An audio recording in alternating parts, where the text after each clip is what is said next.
बड़ी खबर, अयोध्या के हनुमानगढ़ी के प्रसाद में मिलावट का खुलासा हुआ है। फूड सेफ्टी विभाग की जांच में लड्डू और घी शुद्ध नहीं पाए गए। अयोध्या धाम की एक दुकान से लिए गए पनीर का नमूना भी फेल हुआ है। 3 में से 2 नमूने फेल हुए। जांच में 2 नमूने मानक पर खरे ही नहीं उतरे। घी के नमूने अशुद्ध पाए गए, जिससे श्रद्धालुओं की आस्था को ठेस पहुंची है। तो वहीं संत संजय दास ने पहले ही उच्च गुणवत्ता वाले घी बेसन का उपयोग नहीं करने की सलाह दे डाली है। तो इस वक्त की अहम खबर आपको बता दें, मिलावट की एक खबर है जिससे चारों तरफ अफरा तफरी मच गई है। अयोध्या के हनुमानगढ़ी के प्रसाद में मिलावट का खुलासा हुआ है। अयोध्या नगरी में ही फूड सेफ्टी विभाग की जांच में लड्डू और घी शुद्ध नहीं पाए गए। तो एक बड़ी मिलावट, अयोध्या धाम की एक दुकान से लिए गए पनीर के नमूने भी फेल पाए गए। आप देखिए मिलावट किस कदर की गई है।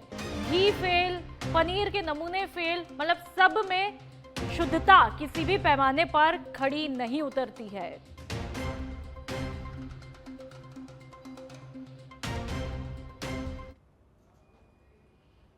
और अब जयपुर की बात कर लेते हैं, जहां पर आरपीएससी सहायक आचार्य भर्ती 2025 से जुड़ी खबर है। 574 पदों पर 30 विषयों में भर्ती होगी। ऑनलाइन आवेदन की अंतिम तिथि 19 अक्टूबर 2025 है। रात्रि 12 बजे तक आवेदन सबमिट कर पाएंगे। परीक्षा 1 से 24 दिसंबर तक पूर्व निर्धारित तिथियों पर ही आयोजित होगी।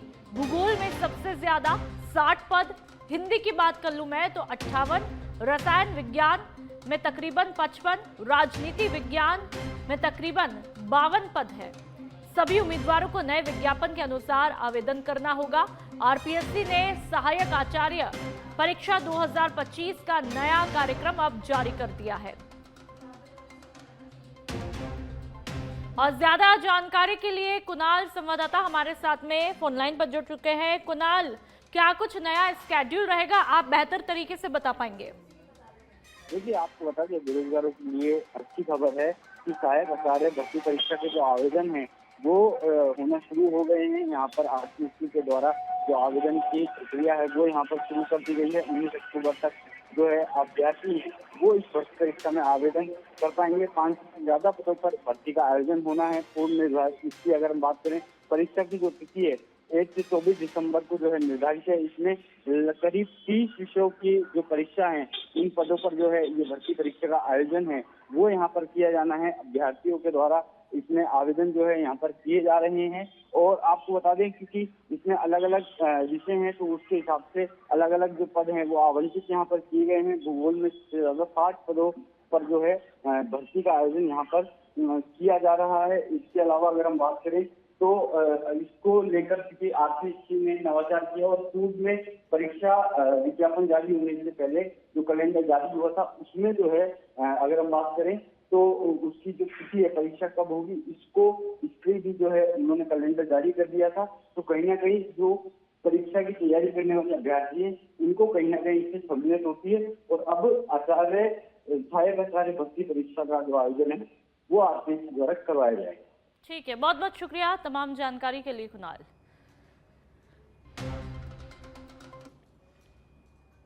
प्रधानमंत्री नरेंद्र मोदी के जन्मदिन के मौके पर मुख्यमंत्री भजनलाल शर्मा ने सेवा पखवाड़ा का शुभारंभ किया। उन्होंने 17 सितंबर को मानसरोवर स्थित सिटी पार्क में सफाई की और पौधारोपण करके पर्यावरण संरक्षण का संदेश दिया। तस्वीरें आप देख सकते हैं। सेवा पखवाड़ा के तहत हर दिन जन कल्याण से जुड़े कार्यक्रमों का आयोजन होगा। 18 सितंबर को स्वनिधि योजना के तहत ऋण स्वीकृति और वितरण के लिए कार्यक्रम आयोजित हुए। तो वहीं 19 सितंबर की यदि मैं बात करूं तो विश्वकर्मा युवा उद्यमी प्रोत्साहन योजना की शुरुआत हुई। तो वहीं 20 सितंबर की बात कर ले तो निक्षय पोषण किट वितरित किए गए। 21 सितंबर को स्वास्थ्य शिविरों का आयोजन हुआ। तो वहीं 22 सितंबर को वृक्षारोपण अभियान के अंतर्गत एक पेड़ मां के नाम का आयोजन हुआ। 23 सितंबर को स्कूली बच्चों को यूनिफॉर्म के पेटे राशि का हस्तांतरण हुआ। तो वहीं 24 सितंबर को 150 यूनिट फ्री बिजली के लिए पोर्टल की शुरुआत हुई। तो वहीं 25 सितंबर को सद्भावना केंद्र के लिए सामग्री संग्रहण और वितरण हुआ। 26 सितंबर को निर्माण श्रमिकों को विभिन्न योजनाओं के अंतर्गत राशि हस्तांतरण कार्यक्रम हुआ।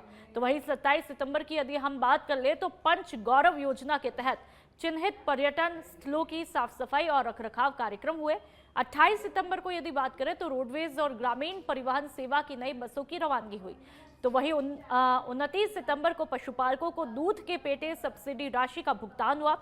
30 सितंबर को दीनदयाल उपाध्याय गरीबी मुक्त गांव योजना के तहत स्वीकृति और राशि हस्तांतरित की गई। और 1 अक्टूबर को दिव्यांगजनों को स्कूटी और उपकरण वितरित किए जाएंगे। तो वही 2 अक्टूबर यानी कि जब आखिरी दिन होगा सेवा पखवाड़ा का, तब समापन स्वच्छता अभियान के साथ में किया जाएगा। और इस दौरान भी लगातार स्वच्छता अभियान से जुड़ी तस्वीरें देखने को मिली। मुख्यमंत्री भजनलाल शर्मा खुद स्वच्छता अभियान को लेकर के कितने सजग है, जागरूक है, वो आप इन तस्वीरों के जरिए साफ तौर पर देख सकते हैं। जब कोई आपका नेता इस तरह से खुद जमीन पर उतर करके और खुद उस काम को करता है तो कहीं ना कहीं आमजन उससे प्रेरित भी होते, जागरूक भी होते हैं और उस अभियान को पूरा करने में कहीं ना कहीं उनकी भूमिका महत्वपूर्ण हो जाती है।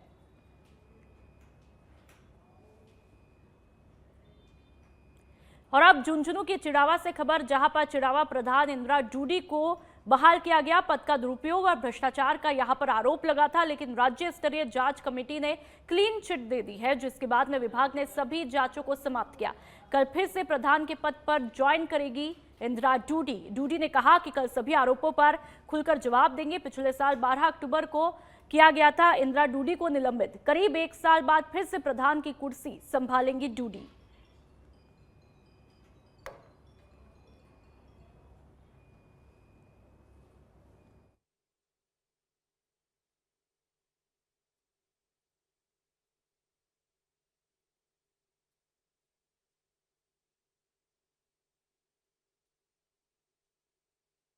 बता दें कि प्रधान की कुर्सी फिर से डूडी संभालेगी। वो आदेश भी आपकी टीवी स्क्रीन पर सच बेधड़क पर आप साफ तौर पर देख सकते हैं कि जल्द ही वापस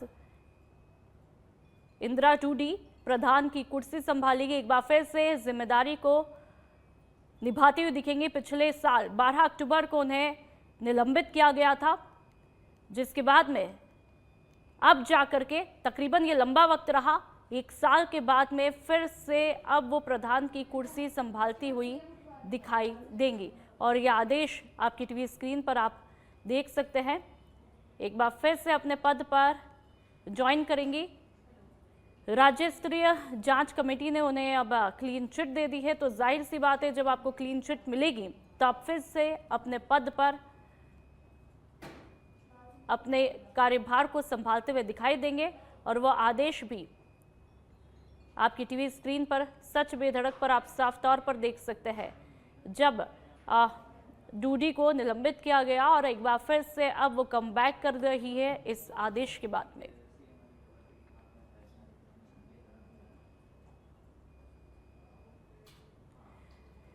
अगली खबर की बात कर लेते हैं। मुख्यमंत्री भजनलाल शर्मा आज ब्यावर आएंगे। राज्य स्तरीय कार्यक्रम में बतौर मुख्य अतिथि के रूप में वो शिरकत करेंगे। जैतारण में सेवा पखवाड़ा 2025 के तहत राज्य स्तरीय कार्यक्रम आयोजित होगा। कार्यक्रम की अध्यक्षता करेंगे कैबिनेट मंत्री अविनाश गहलोत। सीएम भजनलाल शर्मा 361 करोड़ से ज्यादा के विकास कार्यों का लोकार्पण करेंगे। सीएम दिव्यांगजनों को स्कूटी, श्रवण यंत्र और स्मार्ट कैन उपकरण भी वितरित करेंगे। तो मुख्यमंत्री भजनलाल शर्मा लगातार हम देख रहे हैं कि किस तरह से दिवाली से पहले सौगातों की झड़ी लगाते हुए दिखाई दे रहे हैं। लोकार्पण और शिलान्यास के कार्यक्रम में बिजी है। और ज्यादा जानकारी के लिए पॉलिटिकल एडिटर लाल सिंह फौजदार हमारे साथ में फोन लाइन पर जुड़ चुके हैं। लाल सिंह, देख रहे हैं कि लगातार मुख्यमंत्री भजनलाल शर्मा दिवाली से पहले सौगातों की झड़ी, लगातार शिलान्यास कल जयपुर में देखा और आज ब्यावर में होगा। सौगातों की बरसात लगातार, क्या कुछ आज तस्वीरें ब्यावर में होंगी? देखिए, लगातार मुख्यमंत्री भजनलाल शर्मा ये बात कहते हैं कि जो भी हमने वादे किए हैं जनता से या जो भी हमने अपने मैनिफेस्टो में जो प्रॉमिस किए उनको हम पूरा करेंगे।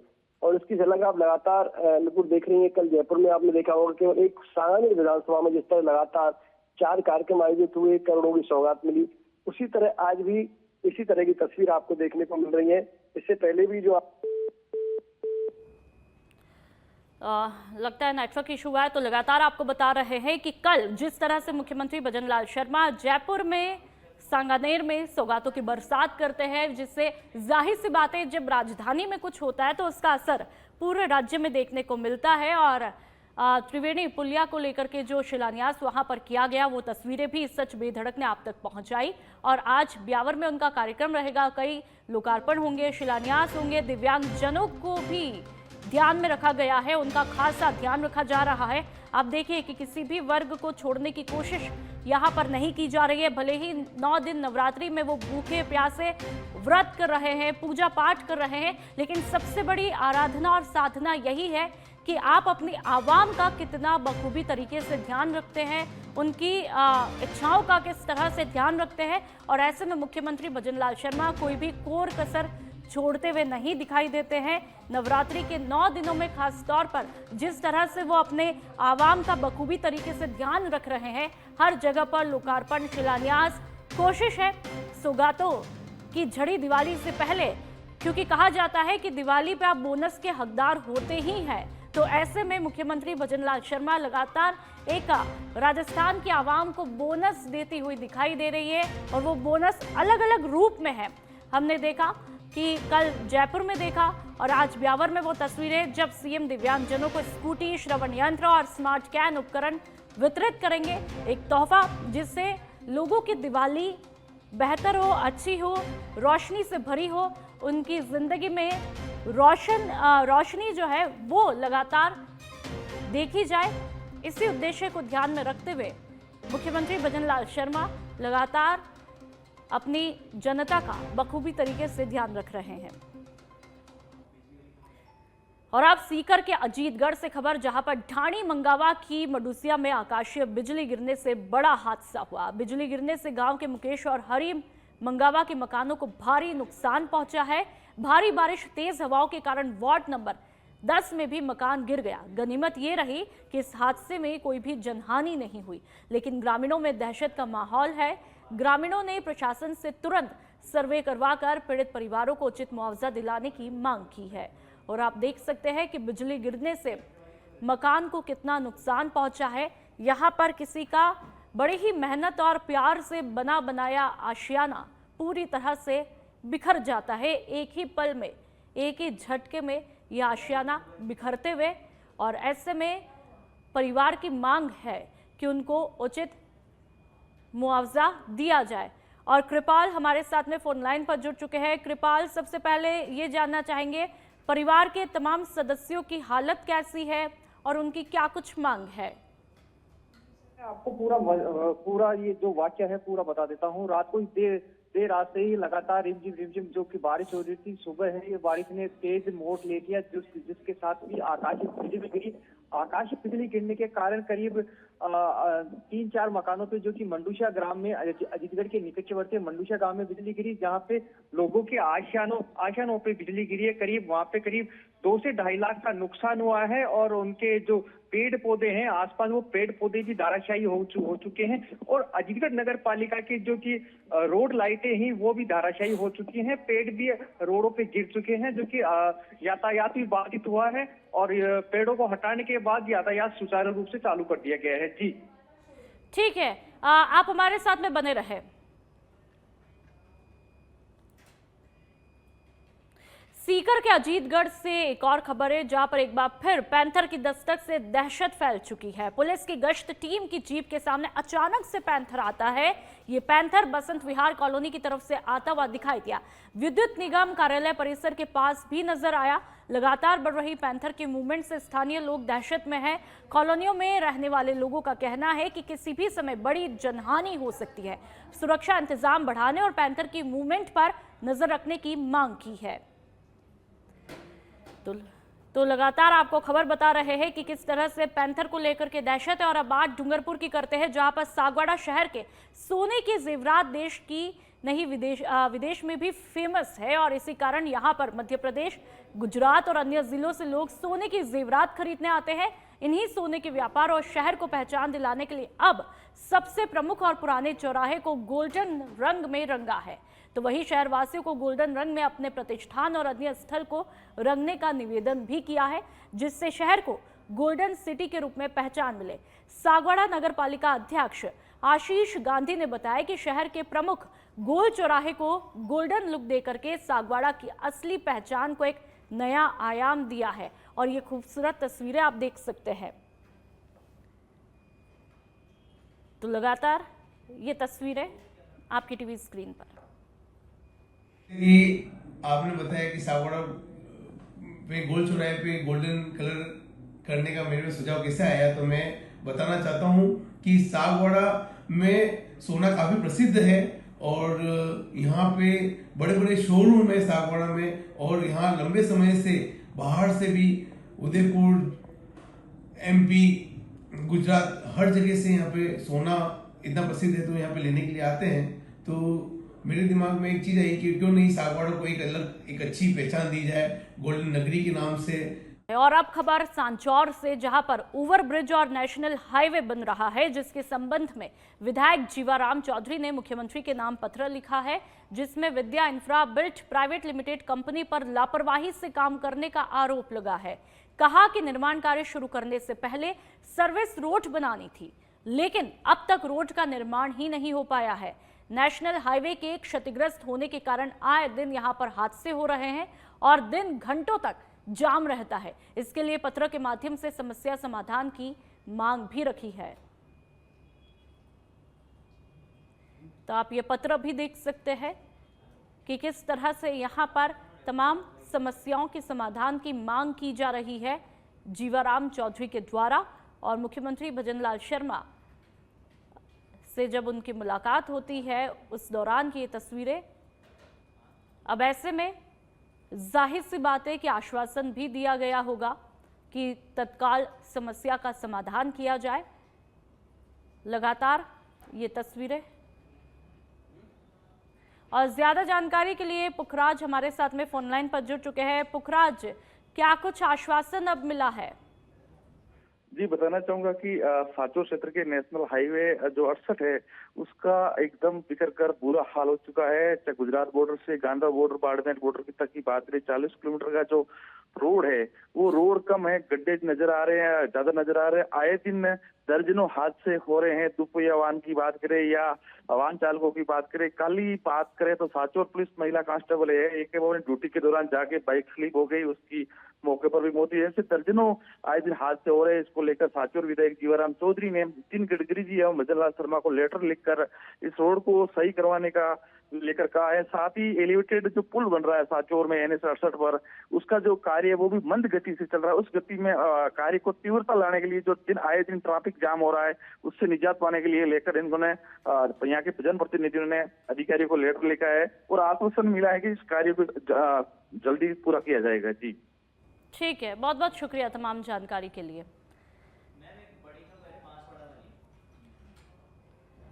और आप छत्तीसगढ़ की बात करते हैं, जहां पर अबूझमाड़ में सुरक्षा बलों को एक और सफलता मिली है, जिसमें नक्सलियों से डंप युद्धक सामग्री और दैनिक उपयोगी सामान बरामद किया है। साथ ही विस्फोटक सामान के अलावा भरमार राइफल भी बरामद की है। आपको बता दें कि माओवादियों के होने की सूचना पर जवान सर्चिंग पर निकले और कार्रवाई को अंजाम दिया गया।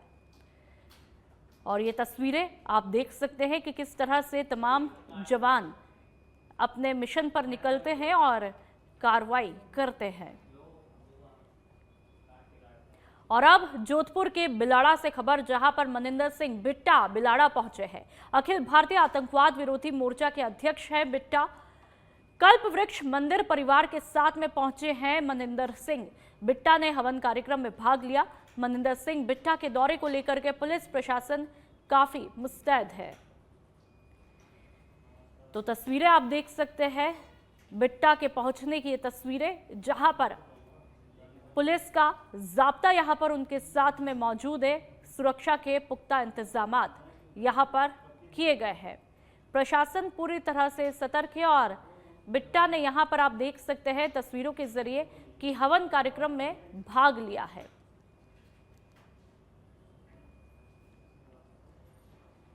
और अब सीकर के अजीतगढ़ से खबर, एक बार फिर पैंथर की दस्तक से दहशत फैली है। पुलिस की गश्त टीम की जीप के सामने अचानक पैंथर आ जाता है। ये पैंथर बसंत विहार कॉलोनी के पास में दिखाई देता है। तो लगातार पैंथर से राजस्थान में दहशत का माहौल है। और अब बात प्रतापगढ़ की करेंगे, जहां पर वन और पर्यावरण मंत्री यानी कि संजय शर्मा ने माता के जागरण कार्यक्रम में भाग लिया। इस दौरान संजय शर्मा ने घोषणा करते हुए कहा कि मुख्यमंत्री भजनलाल शर्मा के निर्देशन में किले के जीर्णोद्वार के लिए 1 करोड़ रुपए खर्च किए जाएंगे। किले के संरक्षण और पर्यटन विकास से स्थानीय लोगों को रोजगार के मौके मिलेंगे और क्षेत्र का पूरा विकास होगा।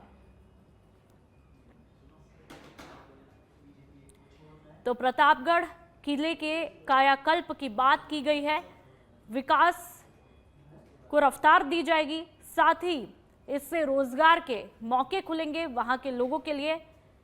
और आप देख सकते हैं कि किस तरह से यहाँ पर जागरण कार्यक्रम आयोजित किया जाता है और मंत्री संजय यहाँ पर शिरकत करते हैं, लोगों से बात करते हैं और ये आश्वासन देते हैं कि जीर्णोद्धार के लिए करोड़ों में खर्चा किया जाएगा, जिससे वहाँ के लोगों को रोजगार मिलेगा और पूरे इलाके का, पूरे क्षेत्र का विकास होगा। ये बात वो कहते हैं, एक आश्वासन देते हैं कि आप बेफिक्र रहिए कि विकास कार्य यहाँ पर लगातार जारी है। और अब बांसवाड़ा की बात करते हैं, जहां पर छाजा गांव में मर्डर से सनसनी फैली है। महिला कलावती का मर्डर हुआ, सूचना मिलते ही मौके पर पहुंची है आनंदपुरी थाना पुलिस। महिला का किचन में खून से लथपथ शव मिला है। महिला के मर्डर की गुत्थी सुलझाने में पुलिस जुटी हुई है। तो छाजा गांव में मर्डर से सनसनी फैली है। एक महिला का मर्डर हुआ है, महिला कलावती का मर्डर हुआ है, जिससे पूरे इलाके में हड़कंप मच गया। सूचना मिलते ही पुलिस मौके पर पहुंची है। आनंदपुरी थाना पुलिस मौके पर पहुंची है। बांसवाड़ा से ये बड़ी खबर। और किशन ज्यादा जानकारी के लिए फोन लाइन पर जुड़ चुके हैं। किशन, आखिरकार ये महिला का मर्डर कैसे होता है, क्या इस पूरे मामले का खुलासा हो पाया है? देखिए नूपुर, ये जो पूरी बड़ी घटना है, आज अष्टमी का दिन है, ऐसे के अंदर में महिला का मर्डर होना कहीं ना कहीं जो समाज के ऊपर में और पुलिस के ऊपर में अपने आप बड़ा सवाल उठता है। पूरा जो मामला है वो आनंदपुरी थाना के छाजा गांव का है, जहां पर एक कलावती नाम की महिला है, उनका किचन के अंदर में लहूलुहान हालात के अंदर में शव मिला है। फिलहाल जैसे इसकी सूचना पुलिस को मिली है, आनंदपुरी थाना पुलिस मौके पर पहुंची है। वहां पर और भी कई जांच दल है, वो भी वहां पर पहुंचे हैं। सबूतों को इकट्ठा किया जा रहा है। पुलिस पूरी गुत्थी सुलझाने के अंदर में लगी है कि आखिर इस जो महिला का मर्डर हुआ, इसके पीछे का कारण क्या है। जो फिलहाल जो पुलिस है, वो स्थानीय पुलिस वहां की है, वो वहां पर मौके पर पहुंचकर इस पूरे मामले की जांच कर रही है। बिल्कुल किशन, क्या अभी पुलिस ने कुछ बताया है? क्या किसी से पूछताछ हुई है? क्या परिवारजनों से बातचीत हुई है कि आखिरकार उनसे किसी तरह से कोई जानकारी निकल करके सामने आ पाए?